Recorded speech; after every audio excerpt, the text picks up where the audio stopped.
पवित्र श्रीमद् भागवत गीता, पवित्र चारों वेद, पवित्र कुरान शरीफ, पवित्र बाइबल, पवित्र गुरु ग्रंथ साहिब, पवित्र कबीर साहिब की वाणी में छुपे हुए गूढ़ रहस्य अर्थात तत्व को जानने के लिए कृपया अवश्य सुनिए जगत गुरु तत्वदर्शी संत रामपाल जी महाराज के मंगल प्रवचन।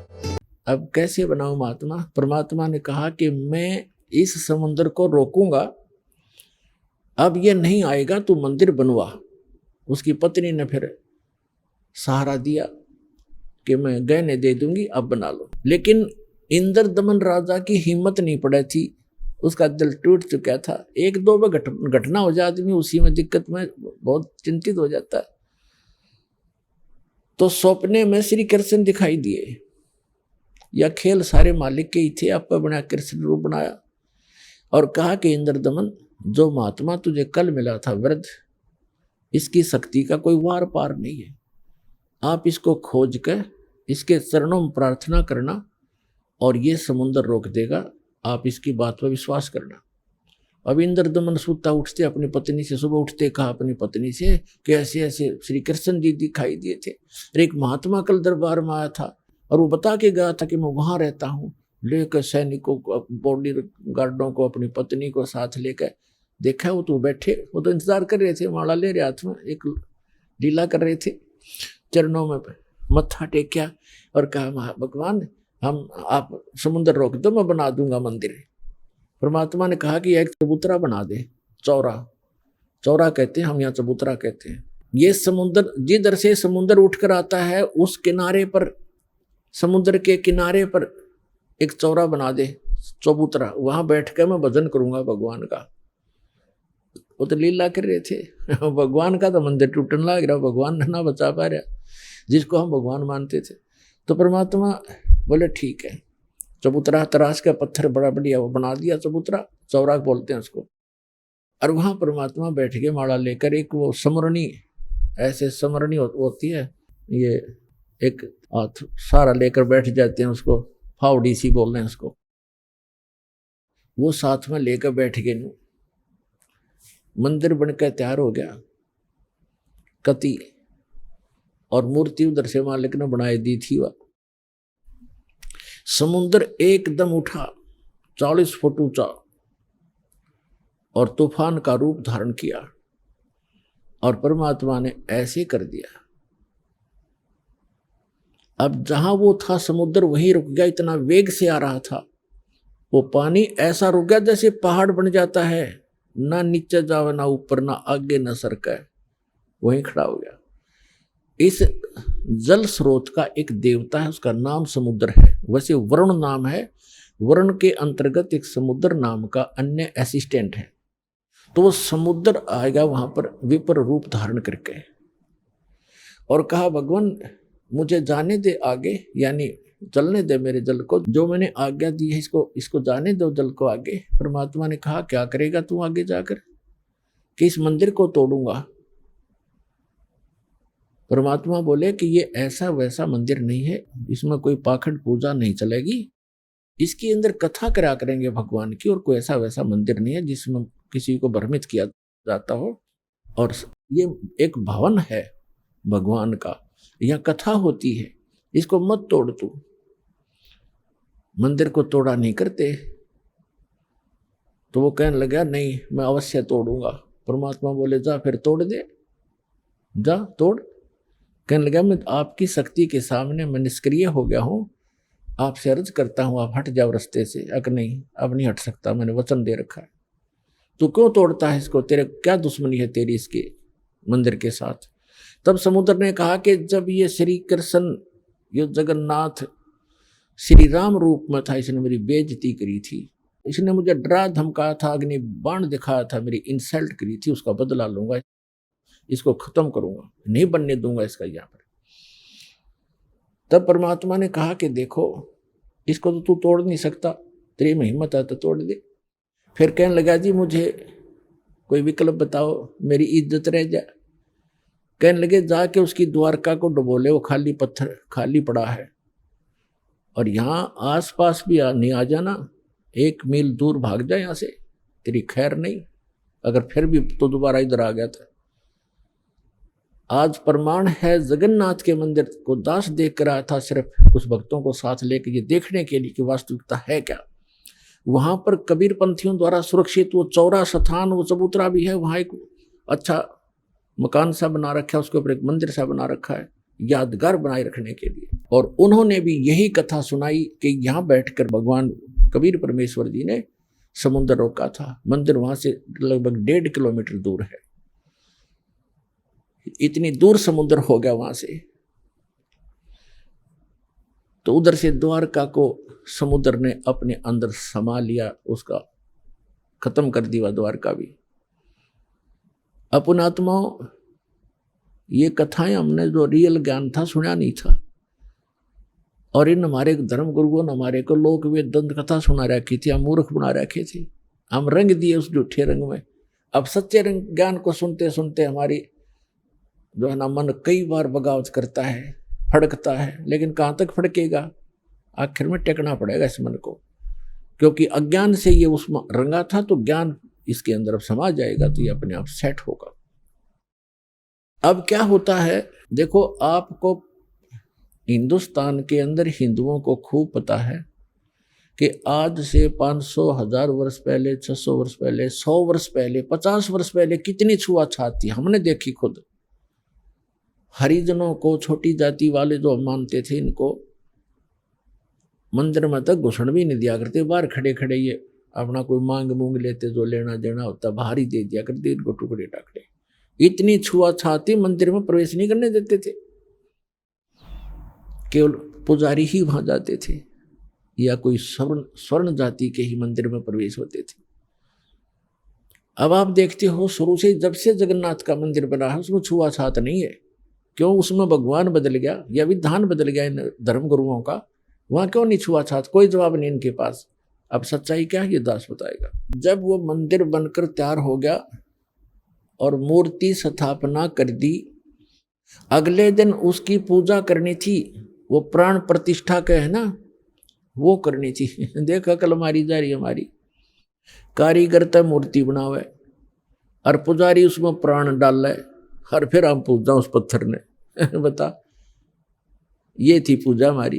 प्राण उसमें प्राण प्रतिष्ठित करे था, करें पुजारी, आगे भी इसमें प्राण डाल दिए, फिर भगवान खा करेगा जब हमने प्राण डाल दिए उसमें।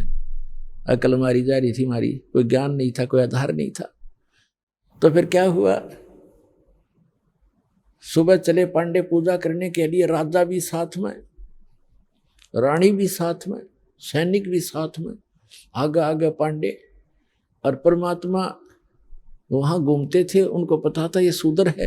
ब्राह्मणों को, पंडितों को पता था कि शूद्र है। परमात्मा जगन्नाथ के मंदिर के गेट के बीच में खड़े हो गए उस दिन, जिस दिन वो आए थे पूजा करने के लिए। अब परमात्मा ने पीछे न मुंह कर लिया, जिधर से वो आ रहे थे, मंदिर को देख रहे थे ऐसे खड़े खड़े, जैसे अजनबी व्यक्ति देखा करता पहली बार आके। अब जो ही वो मुख्य पांडा सामने आया, पहले तो वो मंत्र मंत्र करता नहीं देखता था, तुझे कोई देख रहा कि नहीं, आज तू सबसे प्रमुख है। सामने निकट आकर देखा कि एक शूद्र खड़ा है गेट पर। परमात्मा को उसने ऐसे हाथ मारा और परमात्मा इतनी दूर गिर गए जाके, और कहा, शूद्र तुझे शर्म नहीं आती? तो ऐसे पवित्र मंदिर के द्वार पर खड़ा है, दूर मर जाए यहाँ से। तो ने अछूत कर दिया सारे मंदिर को। अब परमात्मा एक तरफ बैठ के जाके, जैसे एक ऐसा ही व्यक्ति बैठ जाता है, एक तरफ नो करके बैठ गए।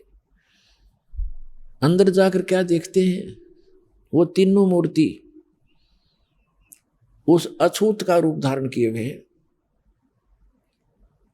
अरे क्या हो गया, अरे ये क्या हो गया, ये कोई जादूगर है, ये अछूत कोई जादूगर है, देखो मूर्ति कैसी बन गई है। परमात्मा थोड़ी देर में फिर वह लीला खत्म कर दी। वह नो के नो श्री कृष्ण हर खड़े, फिर उन्होंने मांझे धो गंगा जल से शुद्ध करो, ये तो अछूत ने अपवित्र कर दी। वो सारा कुछ उन्होंने कर करा के अपना फारिग हुए, मंदिर चालू हो गया। उधर से क्या हुआ, उस मुख्य पांडे ने, जिसने भगवान का धक्का मारा था, धक्काए थे, उसके सारे शरीर में कोढ़ शुरू हो गया, कोढ़ ही हो गया। वो चाम कटकट पड़े, सारी रात रोए चिल्लावे, सारी जड़ी बूटी करवा ली, सारी सतुति प्रार्थना, भगवान कृष्ण का कट्टर पुजारी था उसको अर्ज कर लिया। तो सपने में श्री कृष्ण दिखे उसने और कहा जाके कि पांडे उस महापुरुष के चरण धो के पी ले, तेरा तब पीछा छूटेगा, नहीं तो तेरी जान नहीं बचेगी, मेरे पास कोई तेरा समाधान नहीं इसका। अब कहते मरता क्या नहीं करता। उसने अपने साथी पांडे बुलाए और कहा भी भगवान ने ऐसे ऐसे कहा है, मेरा बुरा हाल है और ऐसे आदेश दिया है भगवान ने, क्या करूं मैं। वो कहने लगे क्या फर्क पड़ता है, जान बच जाएगी, हर चल चरणामृत ले ले, उसके माफी मांग ले, क्षमा याचना कर ले। अब परमात्मा बैठे थे वहां, घूमा करते हो तो काम ही सारे थे। अब वो पांडा तो लेकर चल रहा कटोरे में जल, चरणामृत बनाऊंगा, वो निकट आओ परमात्मा आगे को चल दे। अके नहीं पांडे दूर रहना, हम अछूत है, दूर रहना अछूत है। और वो हाथ जोड़ा, महाराज डट जाओ, महाराज जी रुक जाओ, मैं मर गया, मेरा बुरा हाल है। कि नहीं आप अछूत, आपको अछूत के निकट नहीं आना चाहिए। अब काफी देर उनकी रिहर्सल करके रैली काट गए, तो बैठ गए एक पत्थर पे। अकबोल क्या कहना चाहते हो। उन्होंने कहा जी ऐसे ऐसे मुझे कोढ़ लग गया, मेरा कुछ समाधान बताओ, आपके चरण धोकर पीऊंगा, श्री कृष्ण जी ने बताया है। परमात्मा बोले चरण धोने बात अच्छी बात है, लेकिन केवल चरण धोने कर पीने से नहीं बनेगी बात, मैं जो कहूं वो करना पड़ेगा, अगर जो कहोगे वही कर लूंगा। इस मंदिर के अंदर कोई छुआछात नहीं होगी, यदि तुमने छुआछात की तो तुम्हारी सबकी यही दशा फेर हो जाएगी, जो भी इसमें छुआछात करेगा। और एक पत्तल में शूद्र और ब्राह्मण रोटी खाओगा, मंजूर है? अकदी मंजूर है कि ठीक है ले जा चरणामृत। चरणामृत ले गया, ने बोला 40 दिन नहाइए, इसने सुरक्षित रखना, बाल्टी में थोड़ा बहुत डालते रहना, नहाता रहना और इसमें से पीते रहना, 40 दिन में ठीक होगा। कहते तो फिर बीच में क्योंकि तुरंत ठीक हो जाए तो फिर भूल जाए आदमी। तो ये दास उस मंदिर को देखकर आया था, सन 2000 की बात है। कुछ भक्त हमारे साथ थे, तो वहाँ एक पांडा था गाइड। हमने उनसे पूछा कि हमने ऐसे ऐसे सुना है कि यहाँ कोई छुआछात नहीं। कि नहीं कोई छुआछात नहीं है, यहाँ पांडा भी पुजारी भी अगर आवश्यक हो और कोई भी आओ यहाँ पर अछूत आओ, कोई सब इकट्ठे बैठकर खाते हैं खाना। मैं बोला भाई सारे मंदिरों में ऐसा नहीं है, तो इसमें क्यों ऐसा है कि छुआछात नहीं है? कि ये लीला है भगवान की, लीला है जगन्नाथ की। तो बात हुई ये कोई सिर पैर है तुम्हारी बात का? लीला है जगन्नाथ की। दूसरे मंदिरों में जगन्नाथ कहाँ गया जहां तुम किसी ने घोषणा बना दिया करते। फिर मैंने उससे प्रश्न किया कि हमने सुना है कि ये मंदिर पहले कई बार टूटा, 6 बार टूटा, फिर कैसे बना भाई, ये किसने बनवाया? कि लीला है जगन्नाथ की। बता कोई खाक है इनका उत्तर, लीला है जगन्नाथ की। कहने लगे हमने सुना है 2-3 बार टूटा है, 6 बार तो नहीं, 2-3 बार सुना हमने। मैं फिर किसने बचाया इसको कि लीला है जगन्नाथ की? तेरा सिर है जगन्नाथ की लीला। कक्का पता नहीं दुनिया बंडा जी मूर्ख बना रखे वहां पर, उसमें मूर्ति रखने का आदेश नहीं था, तुमने मूर्ति रख रखी है। अर्ध रात तेरी बीत गई थी, सौपन में दिखे घनश्याम, इंद्र दमन एक मंदिर बनवा दे, जगन्नाथ हो जिसका नाम। इंद्र दमन एक मंदिर बनवा दे, जगन्नाथ हो जिसका नाम। अर्ध रात तेरी बीत गई थी, सौपन में दिखे घनश्याम, इंद्र दमन एक मंदिर बनवा दे, जगन्नाथ हो जिसका नाम। इंद्र दमन एक मंदिर बनवा दे, जगन्नाथ हो जिसका नाम। सुन राजा एक भवन बना दे, संग समुद्र गहरा हो, गीता जी का ज्ञान चले वहां, विपर कथा कोई कह रहा हो। ना मूर्ति न पाखंड पूजा, वो सहज स्वभाव से रह रहा हो। योग युगत की विधि बतावे, जिससे मन इंद्री पर पैरा हो। कलयुग में जो नाम जपेगा, उसके सरेंगे सारे काम। इंद्र दमन एक मंदिर बनवा दे, जगन्नाथ हो जिसका नाम। इंद्र दमन एक मंदिर बनवा दे, जगन्नाथ हो जिसका नाम। अर्धरात्रि बीत गई थी, स्वप्न में दिखे घनश्याम। इंद्र दमन एक मंदिर बनवा दे, जगन्नाथ हो जिसका नाम। इंद्र दमन एक मंदिर बनवा दे, जगन्नाथ हो जिसका नाम। 5 बार मंदिर बनवाया श्री कृष्ण जी के कहने से। मंदिर टूटा अवशेष बचाना, वो तेज समुद्र बहने से। 5 बार मंदिर बनवाया श्री कृष्ण जी के कहने से। मंदिर टूटा अवशेष बचाना, वो तेज समुद्र बहने से। कहे कबीर अब मंदिर बनवाओ, यो टूटे ना मेरे रहने से। 6ठी बार मंदिर बनवाया, राजा ने रानी के गहने से। कहे कबीर अब मंदिर बनवाओ, ये टूटे ना मेरे रहने से। 6ठी बार मंदिर बनवाया, राजा ने रानी के गहने से। कह श्री कृष्ण ये पूर्ण ब्रह्म कबीर यही है, इसके चरणों में कर ले प्रणाम। इंद्र दमन एक मंदिर बनवा दे, जगन्नाथ हो जिसका नाम। इंद्र दमन एक मंदिर बनवा दे, जगन्नाथ हो जिसका नाम। अर्धरात्रि बीत गई थी, स्वप्न में दिखे घनश्याम। इंद्र दमन एक मंदिर बनवा दे, जगन्नाथ हो जिसका नाम। कहे कबीर एक चबूतरा बनवाओ, जहां राम नाम लो लाऊंगा। जिस पर बैठ मैं समुद्र को रोकूं, और मंदिर को बचाऊंगा।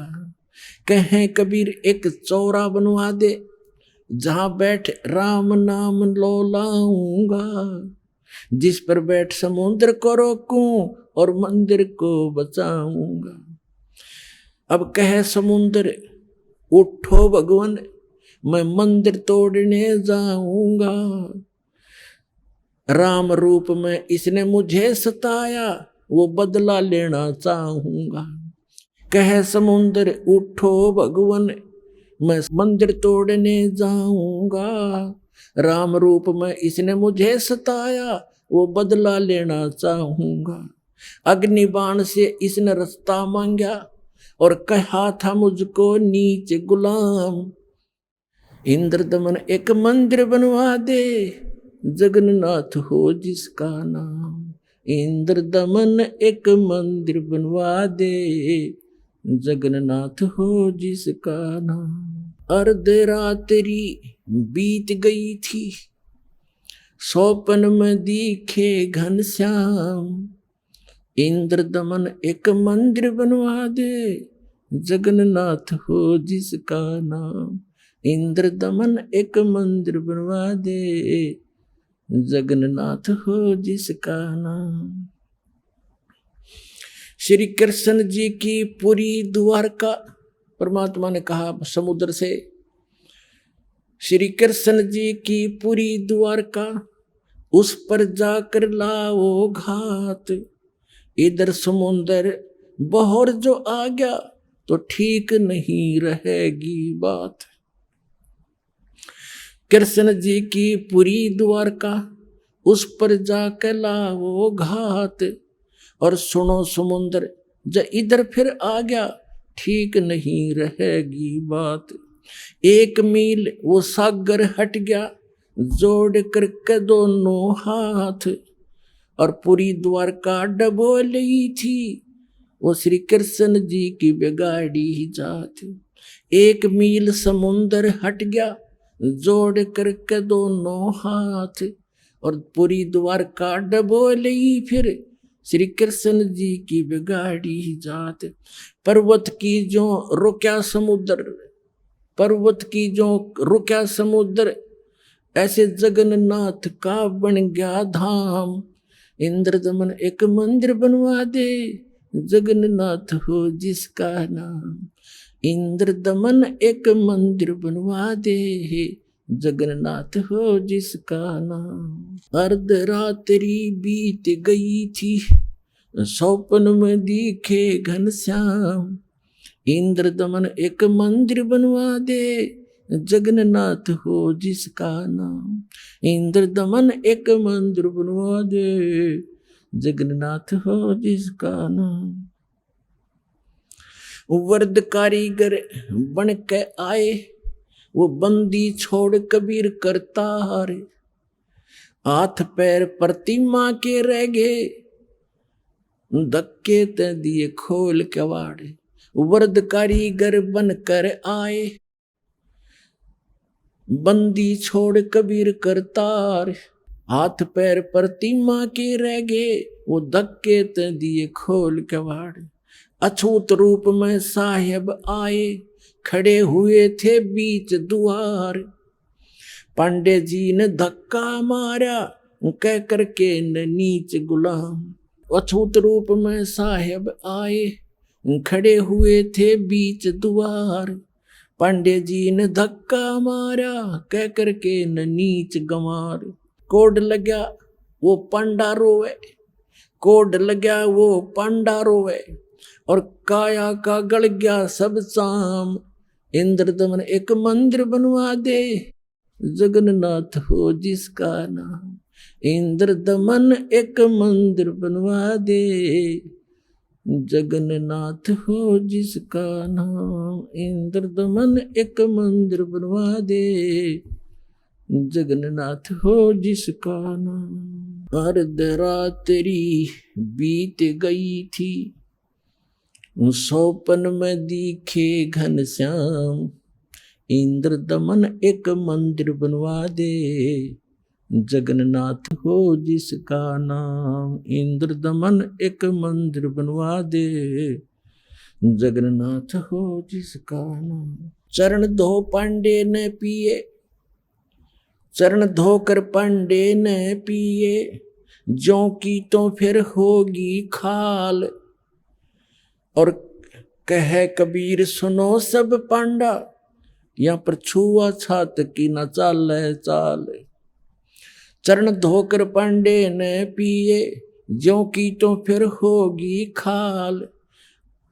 कहे कबीर सुनो सब पांडा, यहाँ छुआ छात की न चाल चाल। जय कोई छुआ छात करेगा, उसका भी होगा यही हाल।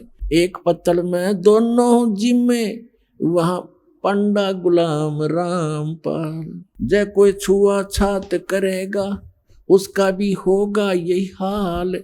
एक पत्तल में दोनों जिम्मे, पंडा गुलाम रामपाल। इसमें कौन सा भगवान बदल गया, ओ हे कृष्ण ओ हे राम। इंद्र दमन एक मंदिर बनवा दे, जगन्नाथ हो जिसका नाम। इंद्र दमन एक मंदिर बनवा दे, जगन्नाथ हो जिसका नाम। अपना आत्माओं, आज तक हमारे को यथार्थ ज्ञान सुनने को मिला ही नहीं, लेकिन आत्मा भगवान के लिए उसी दिन से तड़प रही है जिस दिन से ये उससे बिछुड़ कर आई है।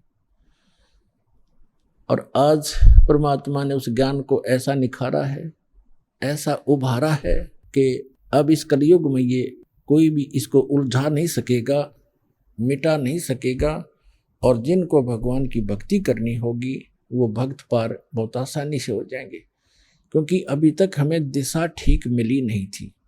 सभी मानते हैं, सभी संसार के जितने भी धर्म हैं सब मानते हैं परमात्मा एक है, लेकिन हमारे वर्तमान के धर्मगुरु हमारे धर्म ग्रंथों से ही परिचित नहीं है, और जिस कारण से हम अपना जीवन नाश कर रहे और भक्ति ना करके हम अपने मानव जीवन को व्यर्थ कर जाते हैं। फिर भूत पितर और ना जाने कैसे कैसे कष्ट उठाते हैं। तो पुण्यात्माओं, मनुष्य जीवन केवल परमात्मा पाने के लिए मिला है, और जब तक हमें सतगुरु नहीं मिलेंगे, सच्चा ज्ञान नहीं मिलेगा और कंप्लीट कोर्स ऑफ वर्शिप नहीं मिलेगा, तब तक हम से कितना प्रयत्न भी करें, भक्ति भी करें, दान भी करें और चाहे अन्य कोई भी तीर्थ भी करते रहे, उससे कोई लाभ नहीं होगा। अपने आत्मा परमात्मा की लीला, परमात्मा की महिमा में लिखा हुआ है। परमात्मा लीला भी ऐसे ही करते हैं और हमारे सदग्रंथ भी उसको सेकंड करते हैं, उसका प्रमाणित करते हैं, समर्थन करते हैं। क्योंकि हम जितने भी धार्मिक जो धर्म बने हुए हैं और जितने धार्मिक व्यक्ति हैं, प्रत्येक अपने अपने सदग्रंथों को सही सत्य मानते हैं। हिंदू धर्म के अनुयायी अपने पुराणों को, अपने वेदों को, अपनी श्रीमद् भगवद गीता को, इनको सबको कति सत्य मानते हैं और बिल्कुल सत्य हैं, लेकिन हमें ज्ञान उसके विपरीत प्राप्त है। ऐसे ही पवित्र मुसलमान धर्म के धर्मगुरु अपनी कुरान शरीफ को अद्वितीय बुक मानते हैं, अल्लाह का कलाम, भगवान का वर्ड, भगवान की वाणी मानते हैं, लेकिन वो उससे परिचित नहीं है।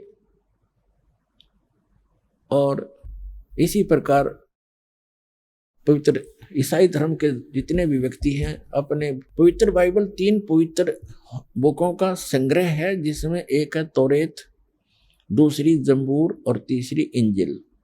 इन तीनों को इकट्ठा जल्द करके इसको बाइबल कहा गया है।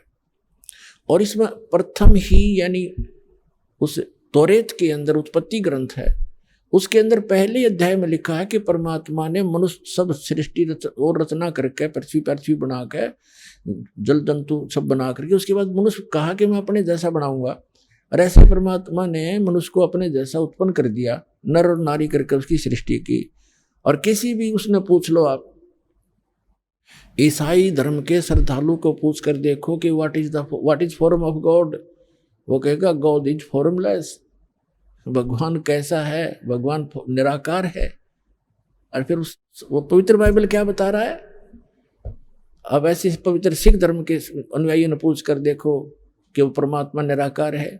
और वो खुद कहते हैं, नानक साहब जी, धानक रूप रहा करतार फाई सूरत मुलुक की वेश, ए ठगवाड़ा ठगी देश खरासियाना बहुता बारी, धानक रूप रहा करता। और उसमें यहाँ तक वर्णन है, उसके काले आंख हैं, उसका लंबा नाक है, ठुमक ठुमक कर चलता है, सफेद कपड़े पहनता है, सारे लिखे हैं उसके अंदर, गुरु ग्रंथ साहिब के अंदर 1257 पृष्ठ पर। और 721 पन्ना पर लिखा है कि एक अर्ज गुप्तम पेश दोदर कौन करतार हक्का कबीर करीम तू बे ए परवरदिगार। और 24 नंबर पृष्ठ पर लिखा है गुरु ग्रंथ साहिब में कि फाई सूरत मुलुक की वेश, ए ठगवाड़ा ठगी देश खरासियाना बहुता भारी, धानक रूप रहा करतार। और सभी ऐसे ही हिंदुओं से पूछ कर देखिएगा, पवित्र हिंदू धर्म के अनुयायियों को, और कहेंगे वो तो निराकार है भगवान। और श्री विष्णु जी की मूर्ति घर पे, और भगवान कैसा है? दिखा अपने समाधि में, अको तो निराकार है, दिखता थोड़ा ही प्रकाश दिखता है। तो हमारे सबका ये खिचड़ी ज्ञान था। हमारे सदग्रंथ सही बता रहे हैं कि परमात्मा साकार है, नर आकार है। और ऐसे मुसलमान धर्म के नहीं से पूछो, परमात्मा निराकार है, और फिर क्यों 7वें आसमान पर बैठा है? निराकार का खाक बैठेगा जब निराकार है, वो बॉडीलेस है, उसका कोई शरीर नहीं है, और फिर ऊपर बैठा 7वें आसमान पे, है कोई सिर पैर किसी का? तो पुण्यात्मा, सौभाग्य आप सबका कि आपको ऐसा अनमोल जड़ी मिल गई है, ऐसा अनमोल ज्ञान मिल गया। अपना कल्याण कराओ, पीछा छुटवाओ। बोलो सतगुरुदेव की जय हो।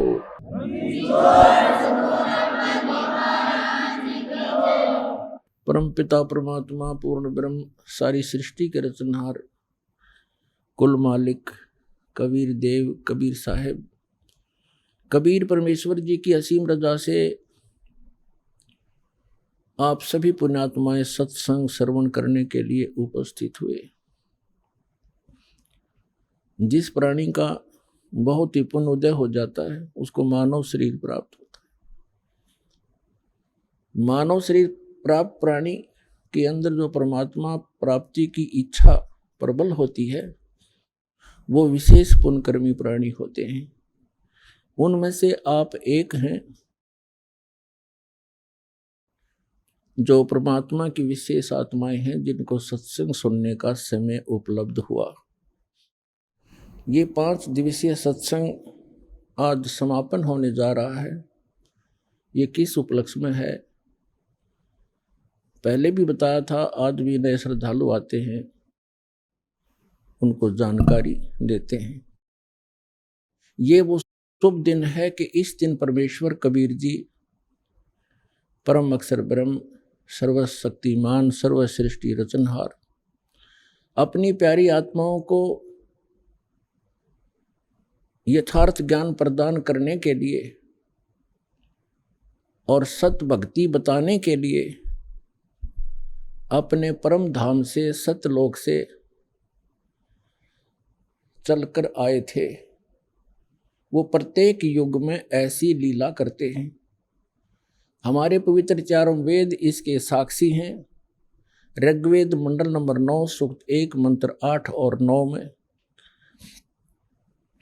ऋग्वेद मंडल नंबर 9 सूक्त 82 के मंत्र 1 2 3 में, ऋग्वेद मंडल नंबर 9 सूक्त 86 के मंत्र 26 और 27 में, ऋग्वेद मंडल नंबर 9 सूक्त 94 के मंत्र 1 में, ऋग्वेद मंडल नंबर 9 सूक्त 95 के मंत्र 2 में, ऋग्वेद मंडल नंबर 9 सूक्त 96 के 96 के मंत्र 16 से 20 में, ऋग्वेद मंडल नंबर 9 सूक्त 20 मंत्र 1 में, ऋग्वेद मंडल नंबर 9 सूक्त 54 मंत्र 3 में, और भी अनेक स्थानों पर ये वेद गवाही देते हैं कि वो परम पिता, वो पूर्ण पुरुष, सर्वसृष्टि रचनहार, उसका नाम कबीर देव है, कबीर साहब है। वो सतलोक में रहता है, अविनाशी स्थान पर रहता है, शाश्वत स्थान में रहते हैं। वहाँ से वो स्वयं चलकर आते हैं सशरीर, 3 प्रकार से शरीर धारण करके वो हम सबका धारण पोषण करते हैं। 3 सतिथि में, एक सतिथि में परमात्मा वहाँ सिंहासन पर विराजमान रहते तख्त पर, एक बहुत बड़े गुंबज में। वहाँ उनके शरीर का प्रकाश बहुत अत्यधिक है। एक रोमकूप में करोड़ सूर्य मिला दे, करोड़ चंद्रमा, तो भी फीकी रोशनी रहे उन दोनों के मिले जुले प्रकाश की। अन्य रूप धारण करके परमात्मा प्रत्येक युग में एक शिशु रूप धारण करके आते हैं। उसी अपनी लीला अनुसार परमात्मा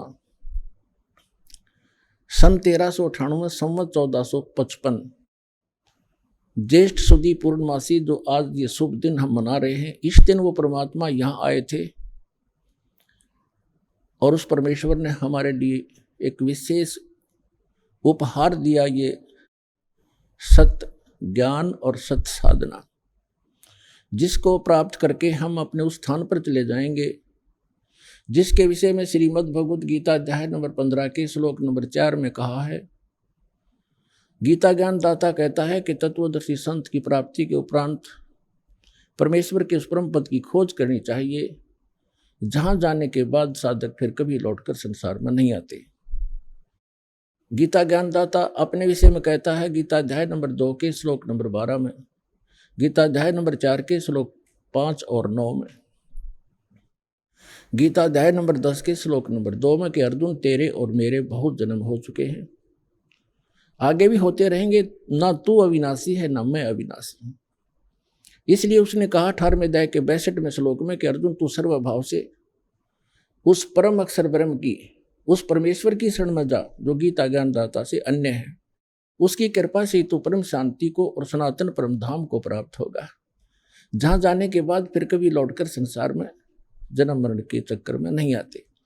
तो वो परमात्मा वो ज्ञान बताने के लिए स्वयं आए थे, सतलोक से चलकर आए थे, एक शिशु रूप धारण करके भारत की पवित्र धरती, पवित्र शहर काशी के अंदर एक लहर तारा तालाब शहर से लगभग 4 किलोमीटर की दूरी पर था, आज भी विद्यमान है वो।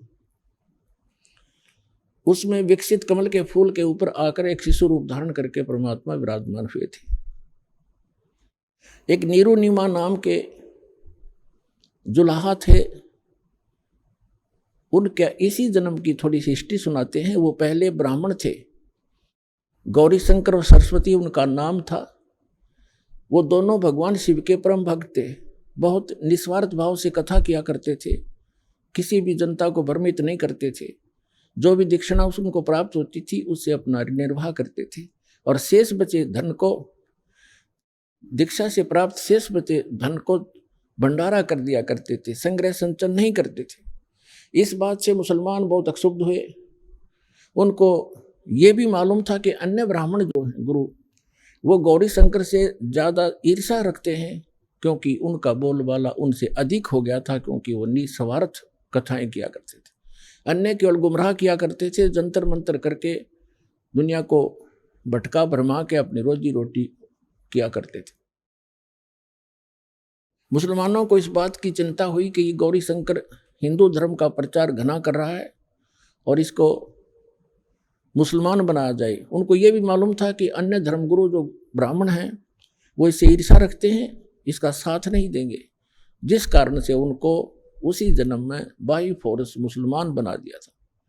पहले निर्वाह चलता था दीक्षा से, लेकिन फिर वो दीक्षा बंद होगी, वो मुसलमान बना दिए गए। उनका नाम रख दिया नीरू और नीमा। नूर अली नाम रख दिया गौरी शंकर का, और सरस्वती का नाम रख दिया नियामत। उसको अब भ्रंश करके जैसे कहने लग जाते हैं, नीरू और नीमा कहने लगे। अब उनके सामने दो समस्याएं खड़ी हुई, एक तो निर्वाह की, दूसरी गंगा स्नान मुसलमान नहीं कर सकते थे उस पंचगंगा घाट पर। नीरू और नीमा ने अपने निर्वाह के लिए जुलाहे का कार्य शुरू कर दिया। उसमें कोई पैसा नहीं लगता था, 3-4 डंडे गाड़ लिए जाते हैं, खड्डी बना ली जाती है, उसमें वो परमात्मा के जो मुंह बोले माता पिता हुए वो अपना निर्वाह करने लगे। अब उनके सामने दूसरी समस्या ये थी कि वो गंगा में स्नान नहीं कर सकते थे, और प्रतिदिन स्नान करके अपनी नित्य क्रिया करना उनका एक स्वभाव बन गया था। भले ही वो मुसलमान बन गए थे, भले ही नमाज भी करने लग गए थे, लेकिन भगवान शंकर की श्रद्धा उनके हृदय से गई नहीं थी। अब वो प्रतिदिन स्नान करने के लिए लहर तारा नामक तालाब पर जाया करते थे।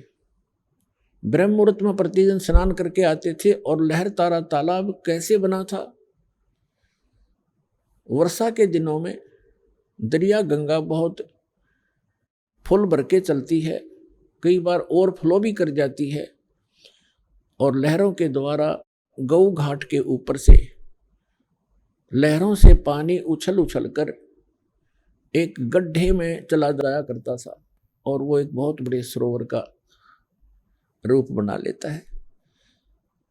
उसके अंदर कमल के फूल विकसित हो जाते हैं, और गंगा का जल निर्मल रहता है, वो खराब होता नहीं। तो नीरू नीमा प्रतिदिन स्नान करने जाया करते थे। ज्येष्ठ सुदी पूर्णमासी, आज ये जो शुभ दिन है, इस दिन वो परमात्मा सतलोक से चलकर आए और उसी लहर तारा तालाब में कमल के फूल पर एक शिशु रूप धारण करके विराजमान हुए। उनके प्रत्यक्ष दृष्टा महर्षि स्वामी रामानंद एक ब्राह्मण थे, बहुत बड़े विद्वान माने जाते थे। उस समय काशी के अंदर वेदों, गीता और पुराणों के मर्मज्ञ ज्ञाता कहलाते थे। उन्होंने 1400 ऋषि बना रखे थे, प्रचारक चेले बना रखे थे ब्राह्मण। और स्वामी रामानंद जी ब्राह्मण के अतिरिक्त अन्य किसी को दीक्षा नहीं देते थे, शिष्य नहीं बनाते थे। उनमें से जो ब्राह्मण ऋषि थे 1400, उनमें से एक थे अष्टानंद नाम के, अष्टानंद ऋषि। वो भी प्रतिदिन स्नान करने के लिए उस लहर तारा तालाब पर जाया करते थे। वहाँ आसपास बहुत बड़ा घना जंगल था। सुबह सुबह शांत वातावरण में कुछ देर वहाँ बैठकर अपने गुरुदेव द्वारा बताई साधना को किया करते थे। उस दिन वो वहाँ पहुँचे हुए थे, अष्टानंद जी वहाँ बैठे हुए थे। आकाश से एक प्रकाश का गोला सा आया। अष्टानंद जी ने देखा कि ये आसमान से इतना तेज प्रकाश कैसे आ रहा है। कुछ ही क्षण के अंदर वो गोला बहुत निकट आ गया और ऋषि अष्टानंद जी की आंखें उस तेज को सहन नहीं कर सकी, आंखें बंद हो गई। जैसे हम कभी कभी सूर्य की तरफ देख लेते हैं तो हमारी आंखें ज़्यादा समय तक नहीं देख पाती, तुरंत बंद हो जाती हैं, हमने साइड में करनी पड़ती है, नीचे को करनी पड़ती है। और जब हम आंखें बंद करते हैं या वैसे साइड में दूसरी तरफ कर लेते हैं तो सूर्य का प्रकाश रहित आकार दिखाई देता है, वो गोला सा। इसी प्रकार जब अष्टानंद जी ने उस प्रकाश को देखा, उसकी आंखें नहीं देख पाई, आंखें बंद हो गई, तो क्या देखा कि प्रकाश रहित आकार दिखाई दिया, एक शिशु का। कुछ देर के बाद उसने आंखें खोली तो क्या देखा कि वो प्रकाश लहर तारा तालाब के एक कोने में सिमट गया। ये सुबह सुबह की घटना थी, ब्रह्म मुहूर्त था। ब्रह्म मुहूर्त होता है सूर्य उदय होने से लगभग 1.5 घंटा पहले। उस समय अंधेरा अच्छा होता है और उस समय का अंधेरा कुछ ही समय के बाद जल दी जाता है, रोशनी प्रकाश शीघ्र ही हो जाता है। तो अष्टानंद जी उस समय बैठे थे, फिर उसने देखा, उसने विचार किया अष्टानंद जी ने कि आज मैंने ये क्या दृश्य देखा, ये मेरी कोई आंखों की भ्रांति है या कोई सचमुच कोई ये वस्तु थी। इसके विषय में उसने सोचा कि हो सकता है मेरी कोई भक्ति की उपलब्धि हुई हो। उसके लिए शंका समाधान के लिए वो तो उठकर चल दिए, स्वामी रामानंद जी के पास गए और उनसे सब आंखों देखा विवरण बताया कि हे स्वामी जी, हे गुरुवर, आज आपके बालक ने ऐसे बहुत तेज प्रकाश देखा, ऊपर से आ रहा था बहुत स्पीड से, जैसे तारा सा टूटा करता है। और जो ही वो निकट आया मैंने देखा तो मेरी आंखें बंद हो गई, सहन नहीं कर सकी उस तेज को। आंखें बंद हुई तो मैंने क्या देखा गुरुवर कि एक शिशु रूप दिखाई दिया।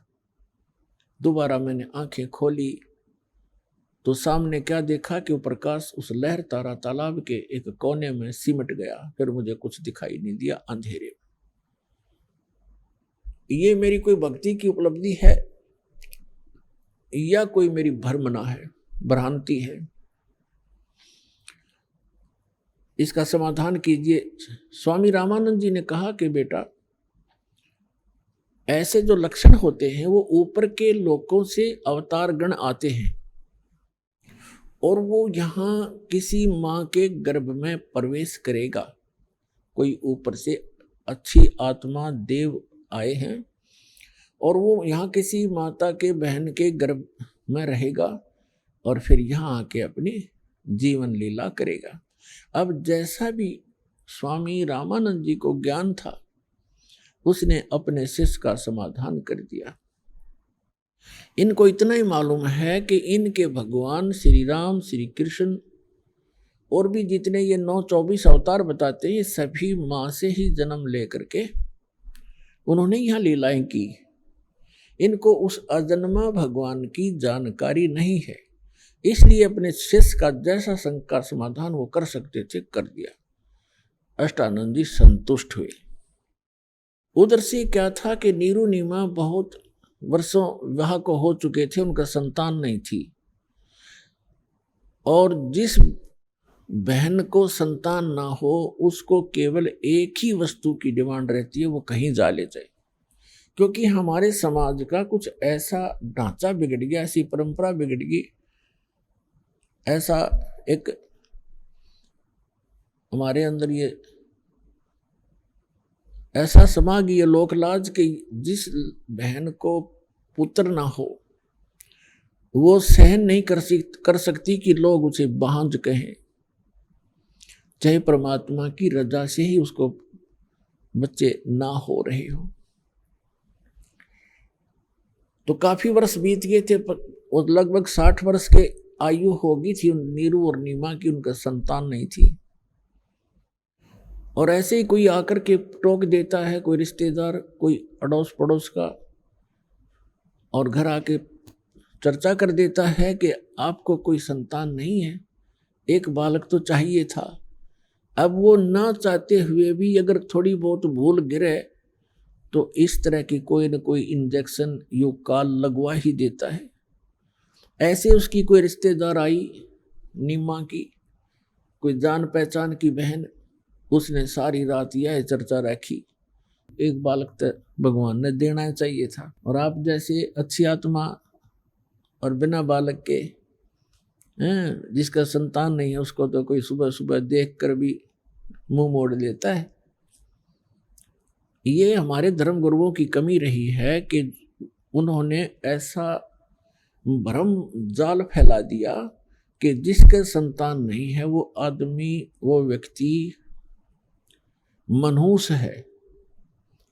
और पुण्यात्मा इस तत्व ज्ञान के आधार से परमात्मा कहते हैं जो सत भक्ति करते हैं, जो भगवान की भक्ति करते हैं, संतान है या नहीं है, वो दोनों ही उच्च हैं। और उनमें से जिसको संतान नहीं है वो परमात्मा की विशेष कृपा पात्र है, जो भक्ति कर रहे हैं। ये ना समझना कि जिनके संतान है वो कृपा पात्र नहीं है। कृपा पात्र तो वो भी हैं क्योंकि भगवान ने शरण में ले लिए हैं, लेकिन उनके लिए इसलिए कहा जा रहा है कि उनका कोई किसी से संस्कार उलझा नहीं है। और काल की एक ऐसी आदत है, ये उलझुआड़ियाँ चाहता है, चाहे किसी भी प्रकार उसको फंसाना पड़े, उसकी चेष्टा रहती है। ऐसा लोक वेद, ऐसा समाज बना दिया, तो न चाहते हुए भी वो बहन जिसके बालक नहीं है, वो पता नहीं कि कहीं बता दो उसको, कोई क्रिया बता दे, वही जाएगी बेचारी। किसी प्रकार मेरा यो निसंतान वाला जो पॉइंट है ये क्लियर हो जाए। अपने आत्माओं परमात्मा खोजे से नहीं मिलते। ऋषियों ने हजारों वर्ष तपस्याएं कर ली, वो मालिक नहीं मिला, और वो परमात्मा नीरू और नीमा को आकर मिल गए। क्या उनको संतान नहीं दे सकते थे? वो कितनी प्यारी आत्मा होंगी उनकी, जिनको बगैर प्रयत्न के सीधे आके मिल गए और उनके घर रहे, पुत्र की तरह उनको सुख दिया। लेकिन वो पुत्र भी दे सकते थे, वो ना भाग्य में हो तो भी दे सकते थे, लेकिन वो विशेष कृपा पात्र थे। परमात्मा अपने जीव को ये संसारिक जो सुख हैं, यहाँ की जो सुविधाएं हैं, जिनको हम उत्तम मान रहे हैं, ये भक्ति मार्ग में उत्तम नहीं है, बाधक है। तो ऐसा कोई अनजान ही कर सकता है जो अपने निजी बच्चे को और जानबूझ के कीचड़ में गिरे, वो तो कीचड़ से निकाल कर धोया मांजा करे, और दोबारा कीचड़ में कोई डाल सकता है? पुण्यात्माओं, आप तो मांगते हो यहाँ के सुख, यहाँ की संपत्ति, संतान, ये मिला आपको, और परमात्मा को आपका पहाड़ जैसा दुख दिखाई देता है। यदि आप जी अब मोक्ष प्राप्त नहीं कर सके। आइए अब हम उन श्रद्धालुओं के अनुभव जानते हैं जो जगत गुरु तत्वदर्शी संत रामपाल जी महाराज जी से दीक्षा प्राप्त कर चुके हैं तथा उनके द्वारा बताए गए भक्ति मार्ग पर चल रहे हैं। सर नमस्कार। नमस्कार सर। क्या नाम है आपका? My name is Dushyant Singh. I am from to district Amroha UP near Gajraula smart city. Sant Rampal जी महाराज से नाम दीक्षा लेने से पहले आप क्या भक्ति साधनाएं करते थे? सर हम एक परम हंस नाम के पंथ में थे, जहाँ पर मेरे पिताजी एज अ कंट्रोलर थे, संचालक। वहाँ काफ़ी समय से लगभग 20-21 साल से हम वहीं पर थे, और वहाँ पर मेरे पिताजी काफ़ी लोगों को ले जाते थे, जुड़वाते थे। और वहाँ जो इस टाइम पर महाराज बन के बैठे हुए हैं, उन्हें मेरे पिताजी ने गाइड किया कि दीक्षा कैसे देनी है, और काफ़ी बातें उन्हें सिखाई हैं। सर जैसा कि आपने बताया कि आप और आपका परिवार लगभग 20-21 साल से परमहंस पंथ से नाम दीक्षित थे, तो फिर आपने संत रामपाल जी महाराज से नाम दीक्षा क्यों ली? क्योंकि सर हम जब वहाँ पर जाते थे तो हमें वहाँ से कोई लाभ नहीं हुआ और वहाँ से जाते जाते बहुत सारी दिक्कतें हो गई। मम्मी जी के 2 ऑपरेशन हो गए और मेरे 2 जुड़वा भाई हुए थे जो बिल्कुल अपंग थे और ऐसी काफ़ी दिक्कतें थीं। इसलिए हमें पूर्ण संत की खोज थी जो हमें सभी लाभ दे सके और जो हमें पूर्ण मोक्ष दे सके, जिसके लिए मनुष्य शरीर मिलता है। सर, आपने पूर्ण संत की बात की, आपको खोज थी एक ऐसे संत की जो पूर्ण हो, तो एक आम श्रद्धालु पूर्ण संत की खोज कैसे कर पाएगा? पूर्ण संत की पहचान है कि जो गीता अध्याय 15 के श्लोक 1 में बताया गया है कि जो संसार रूपी वृक्ष के सभी भागों को विभिन्न विभिन्न रूप से समझा दे, वही पूर्ण तत्वदर्शी संत होता है। वो तत्वदर्शी संत होगा जो परमात्मा को जानने वाला होगा, जो पूर्ण परमात्मा की जानकारी देता है। तो सर, आपकी नज़र में आज के समय में पूर्ण संत कौन है? सर, आज के समय में पूरे वर्ल्ड में सिर्फ और सिर्फ एकमात्र संत रामपाल जी महाराज ही पूर्ण संत हैं, जो हमें सभी धर्मशास्त्रों से प्रमाणित करके बताते हैं कि पूर्ण परमात्मा कौन है और वह कैसे मिलता है, उसे पाने की विधि क्या है।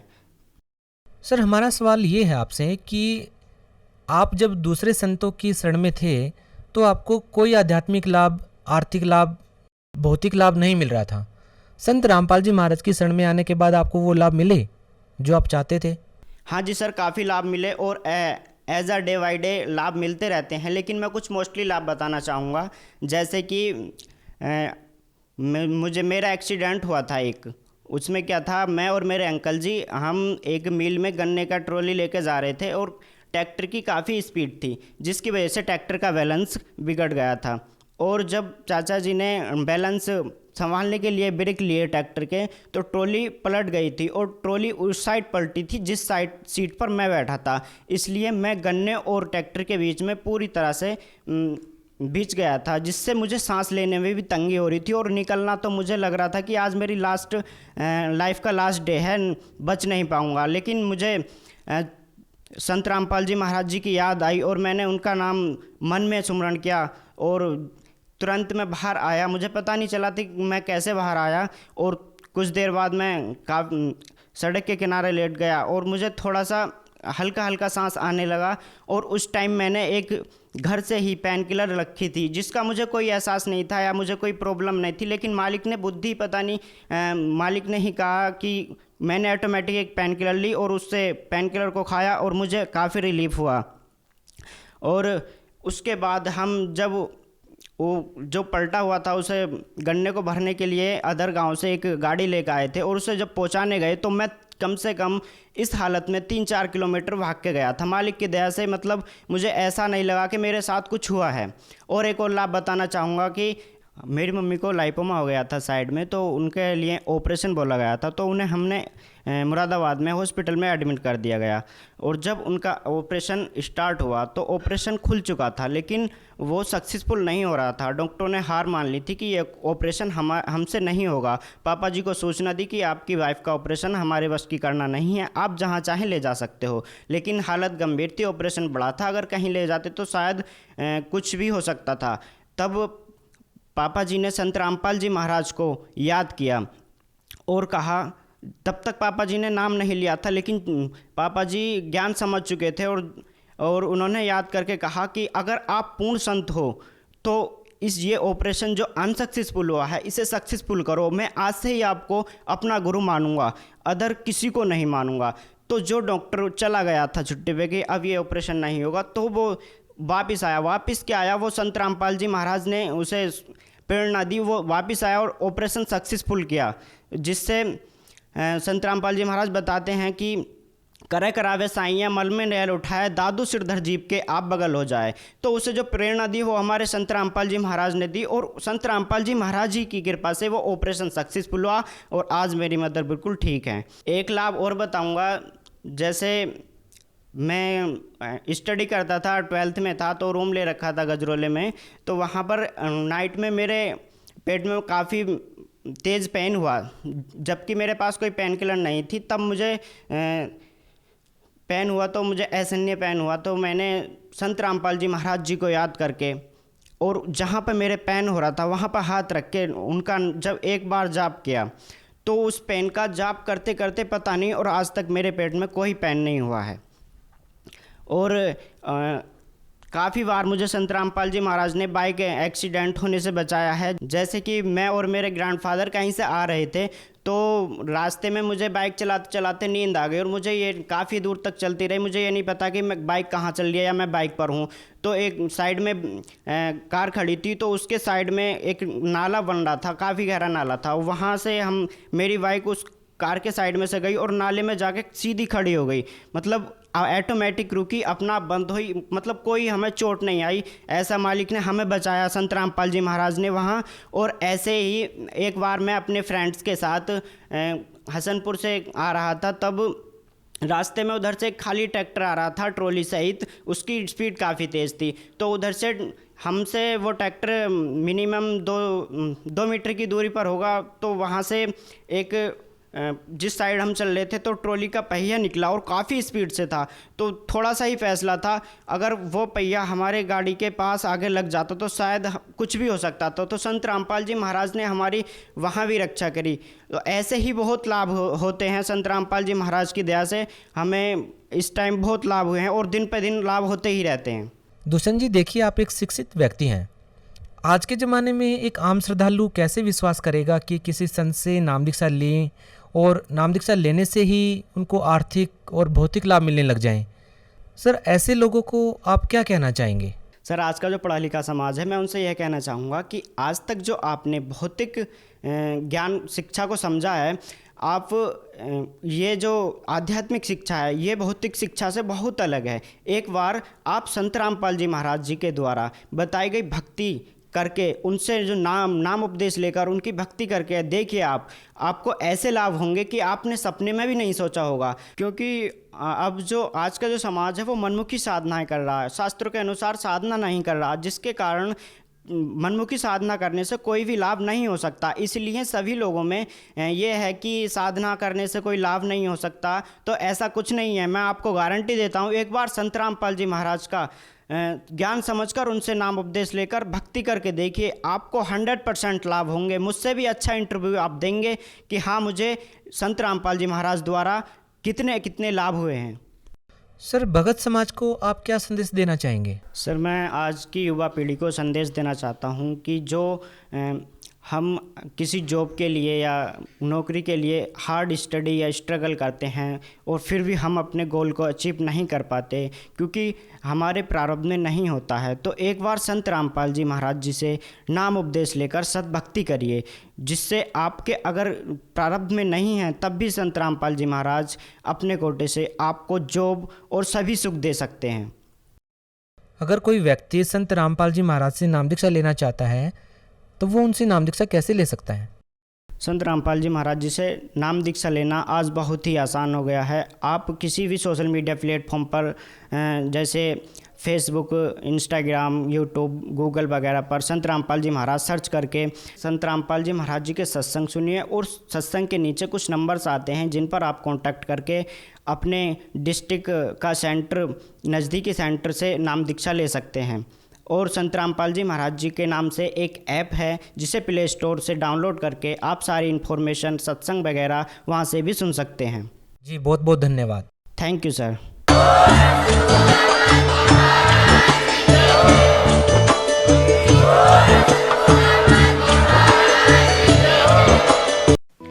आप सुन रहे थे जगत गुरु तत्वदर्शी संत रामपाल जी महाराज के मंगल प्रवचन। अधिक जानकारी के लिए संपर्क करें।